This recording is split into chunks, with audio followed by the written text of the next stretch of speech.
Welcome back. This is Karen Timberlake's Basic Chemistry, Chapter 7.5, and we're on molecular formulas today. Molecular formulas are whatever the combination of atoms and the number of atoms that are in each molecule. So if water is H2O, the molecular formula is 2 hydrogens and 1 oxygen, H2O. That is the description of one water molecule. So there isn't such a thing as H4O2 that I know of. I know it's possible, but I've never heard of it. That would simply be 2 water molecules. So knowing what they are really is based upon studying it and seeing what you've got. All right, so you just can't have any combination of letters and numbers. But if you remember empirical formulas that we did previously, if you were to have, say, sugar, which is C6H12O6, the empirical formula, now that's the molecular, that's what that molecule actually looks like. The empirical formula is divide everything by 6. I would have CH2O. Now, the empirical is just the smallest ratio of all of the atoms, the atoms of each element. The smallest ratio you have. Why would you ever need that? It's whether something is going to be complicated or whatever. It's more or less the idea that when you are doing analysis, when you're trying to figure out what something is, it's often easy to get the ratio of elements. So C1 to 2 to 1, so carbon to hydrogen to oxygen 1 to 2 to 1. That's easier to figure out than what the molecule actually is. You would have a little bit more work to find out what the actual molecule is. And we'll look at why this is hard in just a second.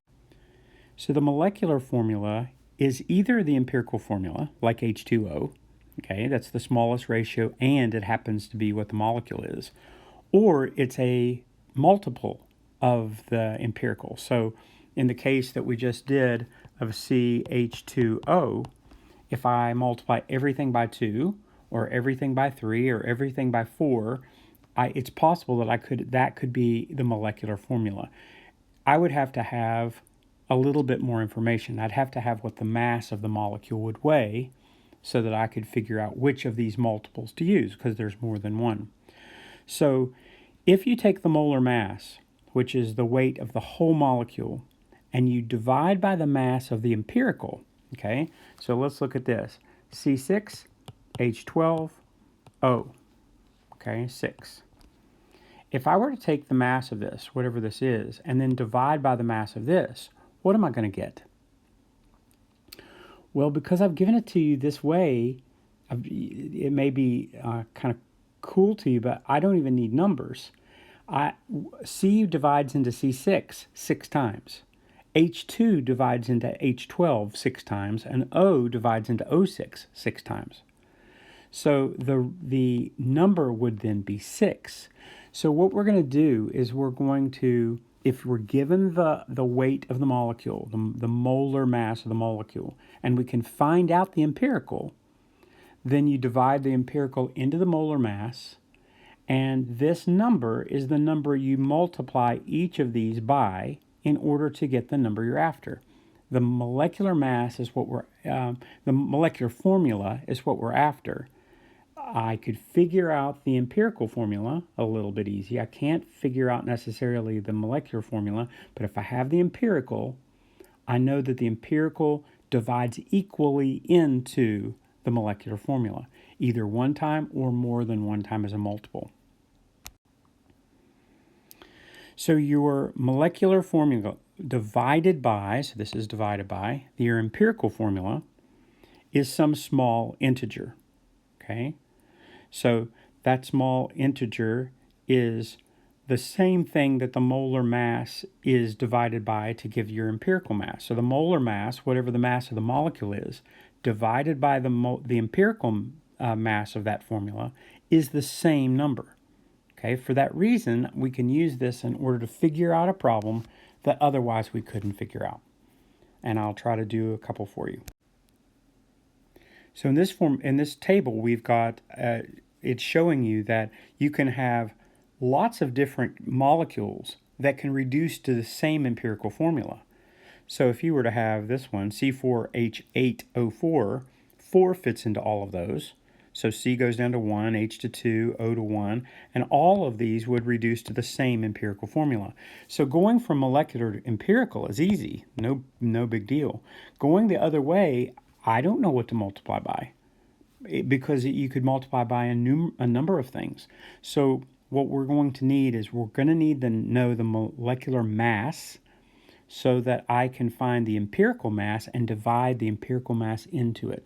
By doing that, it's the same multiple as this. So if this was divided by 4, okay, divided by 4, 1/4 of it this way, then I know that to go backwards, I'm going to multiply everything by 4. If I can find that number, then I know what to multiply by, and I can give you the molecular formula, and that's what we're doing today. All right, so we'll start with an easy one. A compound has a molar mass of, okay, so we have a molar mass of 176.1, and its empirical formula is already given, so they're going to start you in the middle. Here's the empirical formula. Here is the weight of the molecule, and remember the molecule is bigger than the empirical formula. Well, if I have a weight, I need another weight. So what am I going to do? I need the weight of this molecule. So I go to the periodic table. I find that there's 3, carbon is 12.01. Okay. There's 4 hydrogens, 1.00794. That's whatever that is. And 3 times 15.9994. That's whatever that is. And then I'm going to add them together. Okay.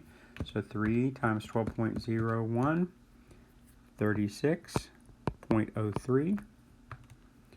4 times 1.00794, 4.03176, and 3 times 15.9994, 47.9982.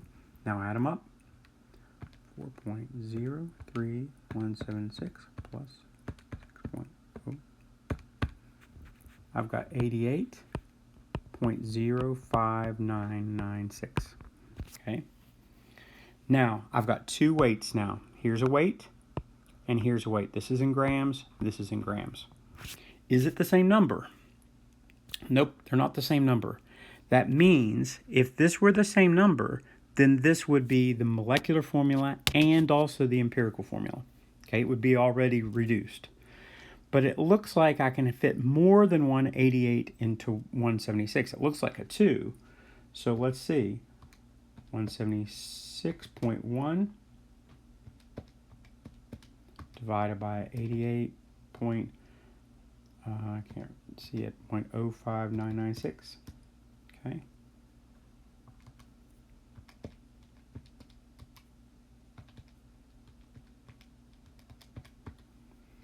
And my answer is 1.999. Okay. Do you think that's 2? So once you get this number, you're going to take this and multiply every subscript by 2. So 3 goes to 6, 4 goes to 8, 3 goes to 6. The empirical formula is this one. The molecular formula is this, and that is choice number 2. Okay, do you see what we did? We take a we leave this for the end. We find out how much the small one weighs, and then divide the small one into the big one. Whatever this number is, multiply each one of the subscripts by that integer, and you'll end up with the molecular formula. So that's where we're going. Now I've done one of the hard ones before with you. Now we're going to put it together. We'll have one more step. Compound contains 24.27% carbon, 4.07% hydrogen, 71.65% chlorine. Its molar mass is 99. What are both formulas? Okay. This is a question you'd hate to see on a final because you're like, oh no, there's 20 steps here. But you just start. Since this is percentage, I'm going to assume 100% and simply go to grams. 24% of 100 is 24. So I'm going to say 24.27 grams of carbon, 4.07 grams of hydrogen, and 71.65 grams of chlorine. Now, I need to make moles out of this because I need numbers so that I can get a 1-to-1 or a 1-to-3 or a 2-to-6. I need some kind of a ratio, and I can only do that with numbers. So I can't do it with weights. I have to do it with moles. So I'm going to divide divide its molar mass into its grams. So remember, 12.01 was carbon, 1.00794 was hydrogen, and chlorine is 35, I can't remember, 35.45. Let me get a book, hold on a second.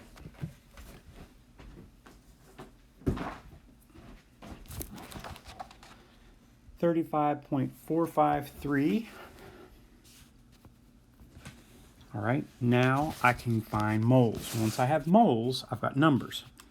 24.27 divided by 12.01, okay, is 2.02, okay, 4.07 divided by 1.00794 is 4.04, 71.65 divided by 35.453 is 2.02. I like these numbers. Okay, what's the next step? Divide everything in the smallest number into all of them. Okay, so 2.02 into 2.02 is 1, into 2.02 is 1, into 4.04 is 2. Okay, that means my empirical formula is C1H2Cl1. All right, now I've got grams. I need grams of this so that I can compare them. So I'm simply going to add these together. I'm going to add these together, but I need to double this one because I've got 1 carbon, so I've got 112, 2 hydrogen, so I need 2 ones, and 1 chlorine, I have 135. Okay, so I'm going to say 1.00794 times 2, then I'm going to add the 12.01, then I'm going to add the 35.453, and I get this weighs 49.4788 grams. Now I've got 2 weights. I've got these two. Which one's the smaller one? The empirical is the smaller one, the molecular is the bigger one, divided into it. So 99 divided by the 49 gives me exactly 2. So what do I do with the 2? I go back to the empirical formula that we just found and double it all. So this becomes C2, H4, Cl2. That is your molecular formula. And this is your empirical formula. Okay, so these two are the answer. Hard? You're smart.